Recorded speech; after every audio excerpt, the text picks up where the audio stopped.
to just look at that petrochemical mushroom cloud and realize that doesn't just descend onto the land, frankly, far further than East Palestine. I think the media and the government have done a good job of making it seem that it's only affecting this 1 to 2 miles. But from the messages I've been getting, I think it's affecting a lot further than that. But yeah, I mean, the EPA, the state EPA, Norfolk Southern, magically their tests show absolutely nothing wrong, yet residents of all ages are getting nosebleeds, diarrhea, nausea, dizziness. Residents have described it as feeling drunk, like you're under the influence when you're in town long enough. Chemical bronchitis was diagnosed for a couple residents I've talked to. Chemical burns, they're not really rashes, they're chemical burns. Some residents have shown me pictures and it's awful. And this is not like stuff that was acute for a few days, but then went away. There's residents still having these issues. And the residents who have been lucky enough to leave town, whether it be in hotels or Airbnbs or going to stay with family out of town, their symptoms clear up. But as soon as they come back, because you got to come back to your house, for mail and whatever other, some residents have said, I can't be in my house for longer than 15 minutes because it reeks. And they get the headaches and burning eyes. Lewis, who's a reporter with Status Quo and has been there twice already, the last trip, he was saying he had to leave town one day because he was having such a headache and burning eyes. So that sounds like a really perilous disaster to me if people are still there. Bob Bocock, who's Aaron Brockovich's environmental partner, basically told us that they're being recontaminated every day because they're aerating the contaminants out of the water and it's going into the air and then into the soil. So it's completely backwards. I don't want to be, I'm not a conspiracy theorist, but this is not my first rodeo. I do not trust the EPA because I know that they did really nefarious things in Flint.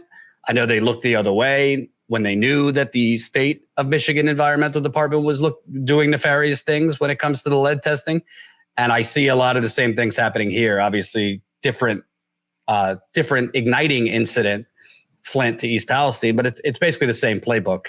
And in a meeting last week, the EPA kind of let slip that they're making decisions to avoid getting lawsuits from Norfolk Southern. So the EPA is making health decisions and soil remove decisions based on worries about the company that poisoned the community suing them. So it's a hot mess. And we're doing our best to keep it in the news. But unfortunately, us and maybe another outlet or two are covering it. Other than that, it's really been relegated to, updates here and there. It's absurd. This town's ruined. I don't think, you can't just clean that. That doesn't just get cleaned. You could just, sweep it away and put it. That doesn't happen. And instead of trying to help as many people as possible with as many resources as possible, we sit there and bicker as if it's as if we can't give anybody the benefit of the doubt, as if these people are trying to swindle something. They're trying to put one over by wanting something. It's demented. It's demented. We live in a very demented place. For me, these people did not want this. This isn't it's crazy that this is treated like somehow the people of this town are just something that we could just placate. No, they need to be properly repaired as much as possible. This obviously happened just over the weekend. The Department of Justice is suing Norfolk Southern. Not a surprise. It's usually a financial penalty that has to be paid to some degree over East Palestine derailment. Federal prosecutors want to ensure the railroad pays the full cost of the environmental cleanup rather than actually paying the full cost of repairing the actual train system, which is what needs to happen.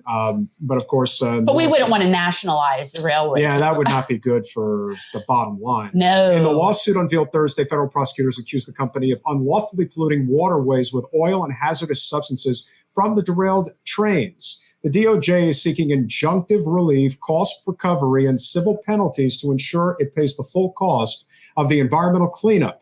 It does not accuse Norfolk Southern of negligence. And you know what? I don't need to read anything else from this Politico article. does not accuse them of any negligence. No, of course not. Then what the hell is the point of a lawsuit? It's a sternly worded letter. What else could this possibly be, Jordan? Please, we would love your expertise on this one. I mean, this is the government kind of checking the box to make it look like it's doing something. There's no criminal consequences for Norfolk Southern.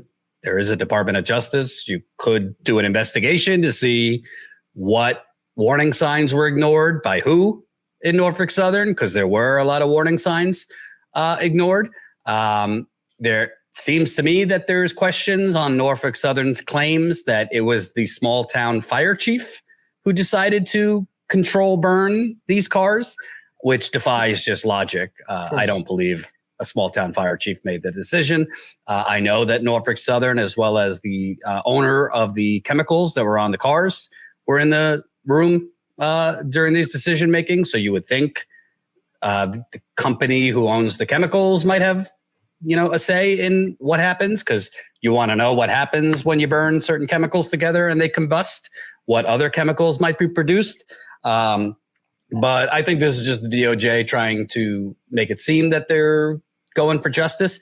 But frankly, that's not going to help people now in East Palestine. These things they could take for over a decade until there's any money for the residents. And by that point, you got cancers. People, unfortunately, are probably already going to die. And when it's all tallied up, I'd be surprised if residents get what they really should get.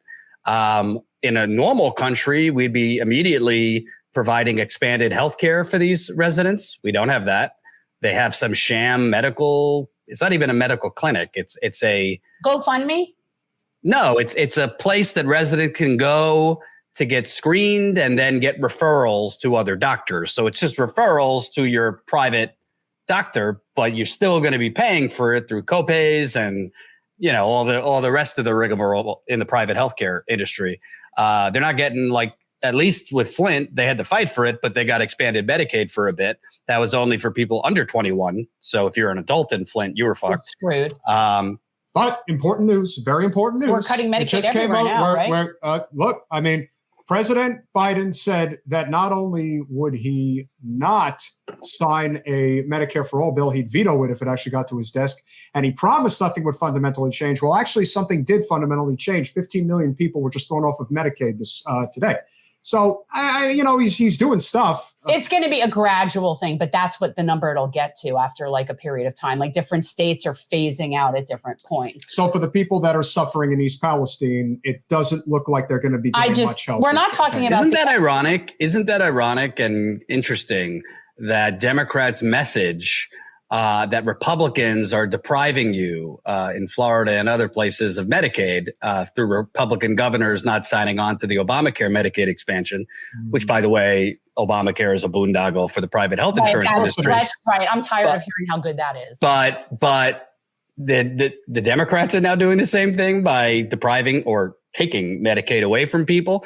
So if Republicans are depriving you of a Medicaid expansion through Obamacare, bad. Bums, and they are, that's bad. But the Democrats are now doing that. And it's just like, well, this was supposed to be temporary. Yeah, because the private health insurance industry doesn't want to pay for it, or the government, whatever, whoever's paying for it, they don't want to pay for it. And the Democrats just seem allergic to doing things that are popular and keeping those provisions in place. Well, because it's not profitable. And here's another instance where if Bernie were president, I'm not saying that we would just automatically have had like Medicare for all, but there is absolutely no way that he wouldn't have taken advantage of the pandemic to get that in. And then once you have it in, it would have been much harder to get rid of it. I do think that. I do think he would have done, and there's no way he'd be sitting there talking about pulling it back when you're put out. Thanks for watching. If you want to support our mission to transform politics into service, please like this video, subscribe, follow us on social media, and consider joining our Patreon, where you'll get early access to our interviews as well as other exclusive content. Links are in the description. Peace out.